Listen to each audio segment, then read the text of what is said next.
بسم الله الرحمن الرحيم إنا عرضنا الأمانة على السماوات والأرض والجبال فأبين أن يحملنها وأشفقن منها وحملها الإنسان إنه كان ظلوما جهولا ليعذب الله المنافقين والمنافقات والمشركين والمشركات ويتوب الله على المؤمنين والمؤمنات وكان الله غفورا رحيما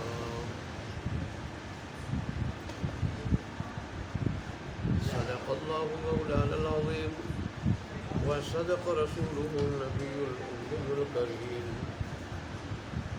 ونحن على ذلك لمن الشاهدين والشاكرين والحمد لله رب العالمين.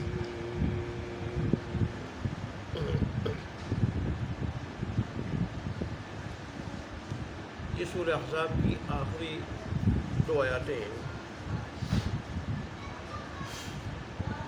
ان میں تو اللہ تبارک و تعالیٰ نے پہلی آیات میں ایک خاص امانت کا ذکر کیا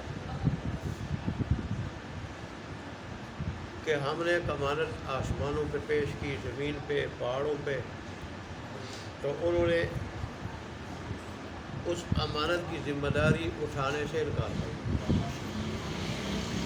اور اس سے ڈر گئے، لرز گئے، لیکن وہ ذمہ داری انسان نے اٹھا لی. بلا شبہ یہ انسان بڑا ظالم اور بڑا جاہل. اب اس امانت سے کیا مراد ہے؟ تو اس میں مختلف اقوال ہے. شوافع کے نزدیک اور حنفیہ کا بھی یہی مذہب ہے کہ اس امانت سے مراد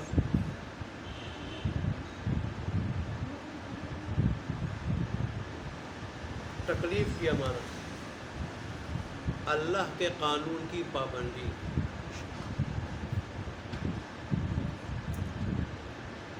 اللہ کے قانون کی پابندی. پھر عرض کرنے سے مراد حقیقی عرض کرنا، جس کو پیش کرنا کہا جاتا ہے، کہ کبھی زبانی پیش کیا جاتا ہے، کبھی تحریری طور پر کوئی چیز پیش کی جاتی ہے جس کو عرضی بھی کہا جاتا ہے اردو میں.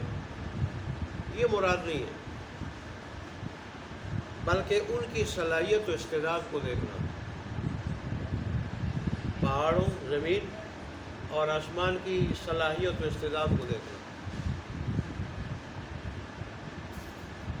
کہ اللہ نے ان کی استعداد اور صلاحیت کو دیکھا کہ ان میں وہ صلاحیت استعداد نہیں ہے کہ اس تکلیف والی امانت کو، اللہ کے قانون کا پابند ہو کے زندگی گزارنے کی ذمہ داری کو اٹھا دیں کہ اگر قانون کی پابند زندگی گزارے تو اجر ہو، ثواب ہو، اگر اس کے خلاف زندگی گزارے تو سزا ہو. ان میں اس کی تعداد اور صلاحیت ہی نہیں ہے. ایسے ہی انکار سے مراد وہ زبانی انکار نہیں، بلکہ وہی ان کی استعداد اور صلاحیت مراد کہ ان کی صلاحیت، استعداد وہ اس درجے کی نہیں ہے کہ اللہ کے قانون کی پابند زندگی کی ذمہ داری کو اٹھا لیں. لیکن مفسرین نے لکھا ہے کہ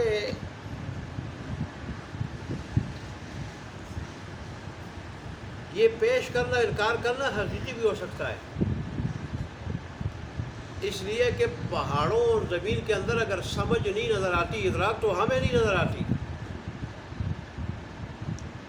اللہ تبارک و تعالیٰ کو تو پہاڑوں کی سمجھ اور ادراک وہ تو اللہ تبارک و تعالیٰ کو نظر آ رہی ہے، اور اللہ کے ساتھ ان ساری چیزوں کا ایک خاص تعلق ہے.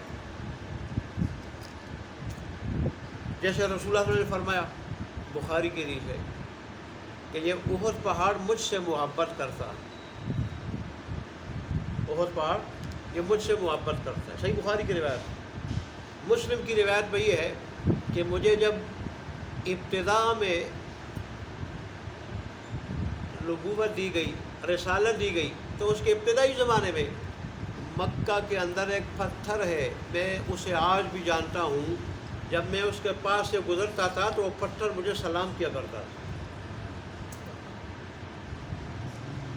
مجھے سلام کیا کرتا تھا۔ اور پھر وہ جو ستون تھا، جس کو حنانہ ستون کہا جاتا ہے، مسجد نبوی میں رسول اللہ صلی اللہ علیہ وسلم اس سے ٹیک لگا کے جب خطبہ دیتے تھے، آپ کے لیے جب ممبر بنایا گیا اور آپ نے اس سے ٹیک لگانا چھوڑ دیا تو وہ بچوں کی طرح رویا، بچوں کی طرح رویا۔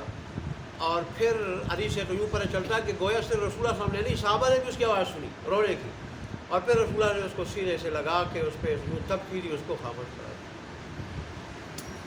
تو اللہ تبارک و تعالی ہمارے اعتبار سے تو یہ کیا ہے، یہ بے سمجھ ہے، بے حس ہے، بے ادراک ہے، لیکن اللہ تبارک و تعالیٰ کے ساتھ مخلوق کا جو تعلق ہے اس کی وجہ سے یہ سمجھ بھی رکھتے ہیں اور ادراک۔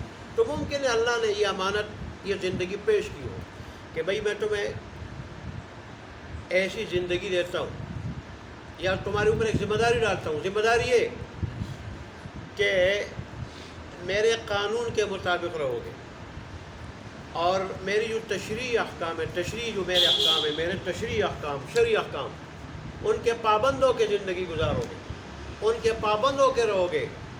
اگر پابند ہو کے رہو گے تو اجر ہے، نہیں تو پھر سزا ہے۔ اور انہوں نے جب سزا کو دیکھا ہو تو جواب ان کو نظر ہی، وہ ثواب ان کو نظر ہی نہ آیا، یا سزا کو دے کے اس سے صرف نظر کیا ہو کہ جس میں ثواب کے ساتھ سزا ہے، ہمیں اس کی جو ہے ضرورت نہیں، ہمیں اس کی ضرورت نہیں ہے۔ ممکن ہے ہم ثواب کے نہیں، سزا کے مستحق ہو جائے، پھر سزا، اللہ کی سزا کون برداشت کرے گا؟ تو ان پر وہ سزا والی بات غالب رہی اور ثواب کی طرف انہیں نہیں دیکھا، اور اس سے کیا کر دیا؟ انکار کر دیا۔ لیکن حضرت انسان کے اندر اللہ تبارک و تعالیٰ نے جو استعداد اور صلاحیت رکھی،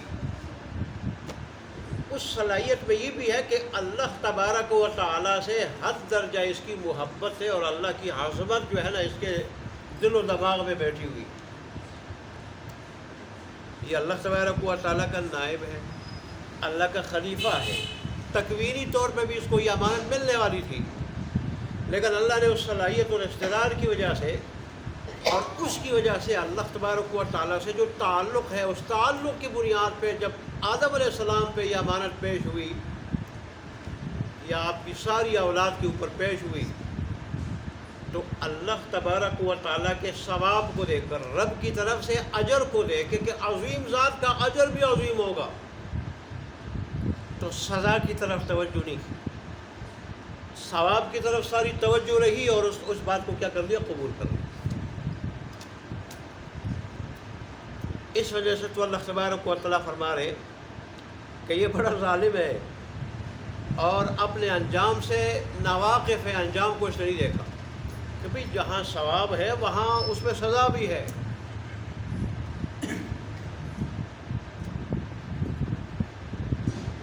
حضرت مجدد الفسانی رحمۃ اللہ علیہ نے لکھا ہے کہ یہاں بوجھ سے مراد اللہ تبارک و تعالیٰ کی جو ذاتی تجلیات ہے اس کا بوجھ ہے، کہ اللہ تبارک و تعالیٰ کی ساری مخلوقات میں سے کوئی مخلوق بھی ایسی نہیں کہ اللہ کی ذاتی تجلیات کا بوجھ برداشت کر سکے۔ ہاں، صفاتی تجلیات کا بوجھ تو برداشت کر رہی ہیں، فرشتے بھی کر رہے ہیں، لیکن ذاتی تجلیات کا بوجھ کوئی مخلوق اور نہیں برداشت کر سکتی سوائے اس خاکی مخلوق انسان کے کہ اللہ کی ذاتی تجلیات کا بوجھ برداشت کر رہا ہے، وہ مراد۔ علامہ شبیر احمد عثمانی رحمۃ اللہ علیہ نے یہ لکھا ہے کہ اس سے ایمان اور ہدایت کا بیج مراد ہے۔ امانت سے مراد کیا ہے؟ ایمان اور ہدایت کا بیج، جس کی تشریح دنیا میں آ کے قرآن و حدیث سے ہوتی رہے گی، قرآن حدیث سے ہوتی رہے گی۔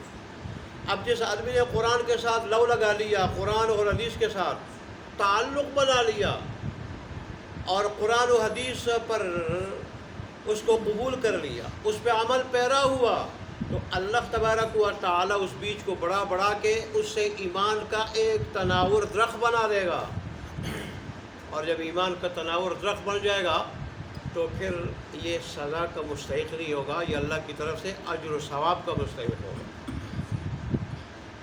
اگر اس سے تعلق نہ بنایا تو پھر ایمان کمزور ہوگا، ایمان کیا ہوگا؟ کمزور ہوگا، اور ظاہر ایمان کمزور ہونے کی وجہ سے اس کو ابتدائی نجات نہیں مل سکے گی۔ ابتدائی نجات ابتدا میں گناہوں کا صلہ پا کے پھر جنت میں جائے گا، اور اگر یہ بالکل غافل رہا قرآن و حدیث سے تو ظاہر ہے پھر ایمان کا جو بیج ہے وہ اندر ہی ختم ہو جائے گا، گل سڑ جائے گا، اور یہ کفر اور شرک اختیار کرے گا، اور کفر اور شرک اختیار کر کے دائمی جہنم میں چلے گا۔ اللہ اکبر۔ تو بہرحال صحیح بات اس میں یہی ہے کہ اللہ تبارک و تعالیٰ کے قانون کی پابند زندگی کا بوجھ مراد ہے۔ انسان کا اللہ کے ساتھ جو تعلق ہے، یہ انسان کو اللہ نے عجیب و غریب بنایا ہے، عجیب و غریب۔ یہ اللہ تبارک و تعالیٰ کی ذاتی تجلیات کو بھی اپنے دل کے اندر سموتا ہے، یہ اس کے اندر یہ صلاحیت ہے۔ اس میں اللہ تبارک و تعالیٰ نے فرشتوں کی صفت ملکیت بھی رکھی ہے، اور اس میں اللہ نے بہیمیت کی صفت، چوپائے اور جانوروں کی صفت بھی رکھی ہے۔ اب اس کی وجہ سے کھانا پینا، سر چھپانے کی جگہ ڈھونڈنا اور جنسی تسکین چاہنا، اس پہ یہ چیزیں ظاہر ہوتی ہیں۔ ملکیت فرشتوں کی جو صفت ہے اس کی وجہ سے ساری چیزیں ہونے کے باوجود اس کا تعلق رب سے مضبوط ہوتا ہے، اور ان ساری چیزوں میں اللہ کے حکم کو دیکھتا ہے، اللہ کے حکم کے مطابق یہ ساری چیزیں پوری کرتا ہے، جو انسانیت کے اندر کمال ہے۔ انسانیت کے اندر کیا ہے؟ کمال ہے۔ تو بہرحال اس کی وجہ سے، اور دوسری بات یہ ہے، یہ اللہ تبارک و تعالیٰ کی صفات جمالیہ اور قہریہ، جلالیہ دونوں کا مظہر ہے۔ جیسے اللہ تبارک و تعالیٰ جب غصے میں آتا ہے تو اللہ تبارک و تعالیٰ عذاب بھیج دیتا، بستیوں کو تباہ کر دیتا، اور اللہ جب کسی بندے مخلوق سے راضی ہوتا ہے انعامات کی بارش کر دیتا ہے۔ ایسے صفات یہ انسان اللہ تبارک کی صفات کا مظہر ہے، اس پہ بھی یہ صفات قہریہ اور جمالیہ ظاہر ہوتی ہے۔ کسی سے خوش ہوتا ہے تو اس کو نوازتا ہے اللہ کے دیے ہوئے میں سے، اور کسی سے ناراض ہوتا ہے یا غصہ ہوتا ہے تو پھر اس کو کیا کرتا ہے؟ اس کو پھر سزا بھی دیتا ہے، انتقام کا نشانہ بھی بناتا ہے۔ اس لیے تو اللہ تبارک و تعالیٰ نے فرشتوں کو کہا، فرشتوں نے جب اعتراض کیا کہ اس کو تم بنا رہے ہو اور اس کا مادہ تخلیق دے کے ہمیں اندیشہ ہے کہ یہ وہی کچھ فساد کرے گا جو جنات نے کیا ہے، اللہ نے فرمایا جو میں جانتا ہوں تم نہیں جانتے۔ اس کے اندر جو کمال ہے وہ جنات کے اندر نہیں۔ دیکھیں مکلف تو جنات بھی ہیں، لیکن ان میں وہ صلاحیت اور استعداد کمال درجے کی نہیں ہے جو انسان کے اندر ہے۔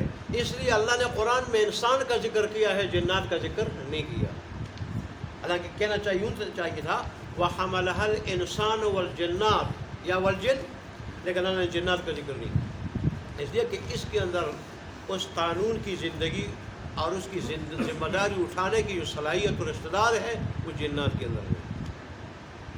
دوبارہ اللہ تبارک و تعالیٰ نے فرمایا کہ انسان بھی عجیب ہے، اس نے ایک ایسی ذمہ داری قبول کر لی کہ جس میں سزا اور جزا دونوں کا احتمال تھا۔ بڑے بڑے پہاڑ اور آسمان اور زمین اور فرشتے، وہ تو دونوں چیزوں کو دیکھ کے وہ لرز گئے کہ جہاں اجر ہے وہاں سزا بھی ہے، لہٰذا ہم اس کو اٹھا نہیں سکتے ذمہ داری کو، لیکن ایک انسان ہے اس نے اجر کو دیکھا، رب کی طرف سے ملنے والے انعام کو دیکھا، تو پھر سزا کی طرف یہ نہیں گیا اور اس نے اس کو اٹھا لیا۔ اب اپنے جو ہے نا وہ انجام کو نہیں دیکھتے۔ لیکن ظاہر ہے یہ قانون خود ہی بتا رہا ہے کہ اس قانون کو ذمہ داری اٹھانے کے بعد انسانوں کی دو قسمیں ہوگی، ایک اس کی لاج رکھنے والی قسم اور ایک لاج نہ رکھنے والی قسم جو لاج نہ رکھنے والی ہو، کہیں کافر کہلائے گا، کہیں منافق کہلائے گا، کہیں کافر کہیں منافق کہیں مشرک کہلائے گا، اور جو لاج رکھے گا تو وہ مومن کہلائے گا۔ اور ظاہر ہے پہلی قسم کو اللہ سزا دے گا اور دوسری قسم کو اللہ تبارک و تعالیٰ اجر عطا کرے۔ اللہ تبارک و تعالیٰ اگر اسے کوئی غلطی کوتاہی معمولی ہو جائے تو وہ اللہ تبارک و تعالیٰ کیا کر دے گا؟ معاف کر دے گا۔ اللہ ہمیں دوسری قسم میں بنا دے جن کو اللہ تبارک و تعالیٰ اجر عطا کرے گا۔ اللہ دیکھیں ترجمہ جی، ان عرضنا الامانۃ، بے شک پیش کی ہم نے امانت، علی السماوات آسمانوں پر، والارض اور زمین پر، والجبال اور پہاڑوں پہ،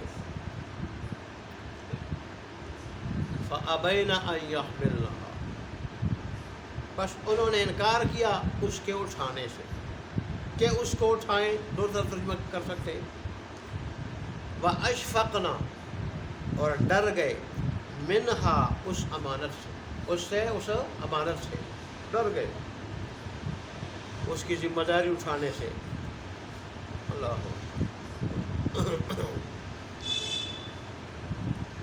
وحملها الانسان، اور اٹھا لیا اس کو انسان نے، اور اٹھا لیا اس کو انسان نے، اس ذمہ داری کو، اس امانت کی ذمہ داری کو انسان نے اٹھا لیا۔ انہ کان ظلوما جہولا، بے شک ہے وہ انسان بڑا ظالم اور بڑا جاہل، یعنی انجام سے ناواقف، انجام کو نہ دیکھنے والا، انجام سے نہ ڈرنے والا۔ لیعذب اللہ المنافقین، تاکہ اللہ تبارک و تعالیٰ سزا دے منافق مردوں کو، والمنافقات، اور منافق عورتوں کو، والمشرکین، اور مشرک مردوں کو، والمشرکات، اور مشرک عورتوں کو، ویتوب اللہ، اور رحمت کے ساتھ متوجہ ہو جائے اللہ تبارک و تعالیٰ، علی المؤمنین، ایمان والوں پر، مومن مردوں پر، والمومنات، اور مومن عورتوں پہ۔ توبہ اصل میں کہا جاتا ہے اسی کو کہ بندے سے غلطی ہو جائے، نادم ہو کے رب کی طرف متوجہ ہو جائے، اور اس کے نتیجے میں اللہ تبارک و تعالی رحمت کے ساتھ اس بندے پہ متوجہ ہو کے اس کا گناہ معاف کر دے، اس کو توبہ کہا جاتا ہے۔ لیکن توبہ کے 3 جز ہیں، ایک تو یہ جو گناہ کیا ہے اس پہ نادم ہو دل سے، دوسرا اس کو چھوڑ دے، فوراً چھوڑ دے، تیسرا یہ کہ آئندہ نہ کرنے کا پکا عزم ہو، نہ کرنے کا پکا عزم ہو۔ یہ 3 شرطیں پائی جائیں گی تو توبہ قبول ہوگی، ورنہ توبہ قبول نہیں ہوگی۔ اللہ اکبر۔